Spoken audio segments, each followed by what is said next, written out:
એક દુકાનદાર જે 10 રૂપિયામાં 11 બોલપેન ખરીદે ને 11 રૂપિયામાં 10 બોલપેન વેચે તો કેટલા ટકા નફો થશે? આવા પ્રકારના દાખલા પૂછાય ને આપને એમ લાગે સાહેબ આવા દાખલા ગણવા કેમ? પહેલા તો રકમ જ ના ખબર પડે કે આટલા રૂપિયામાં એટલી વસ્તુ, આટલા રૂપિયામાં એટલી વસ્તુ, પાછી રકમની અંદર જો આંકડાથી અલ્ટરનેટ કર્યા હોય, સમજાય ગયા? તો આ પ્રકારના દાખલા કેમ ગણવાના? કાંઈ નથી ભાઈ. જો સૌથી પહેલું નંગ કેટલા છે? નંગ ઓલા નંગ નહીં, હા.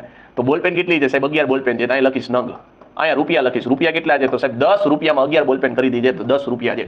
બીજી વખત 11 રૂપિયા છે, 11 રૂપિયામાં 10 બોલપેન ખરીદે છે, અહીંયા લખવાનું. હવે સૌથી પેલું કામકાજ શું કરવાનું? નંગ છે ને એને હરખા કરવાના, કાંઈ નહીં કરવાનું. અહીંયા 10 હોય ને અહીંયા ગુણી નાખો, અહીંયા 11 છે ને અહીંયા ગુણી નાખો.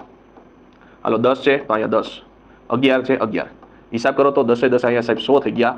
11 11 કેટલા થઈ ગયા સાહેબ? 121. કેટલાનો વધારો? વધાવો નહીં, વધારો કેટલો સાહેબ? 21 નો. 21 ના 21 ક્યાંથી? 100 થી, છેદમાં 100, ટકાવારી જોતી હોય તો 100 વડે ગુણી નાખો. 100 ઉડી ગયા, જવાબ આવ્યો સાહેબ 21%. વધારો આવ્યો એટલે નફો કહેવાય. જો ઘટાડો આવ્યો તો ખોટ થાય, તો 21% નફો થાય. બોલો સત્યનારાયણ ભગવાનની જય.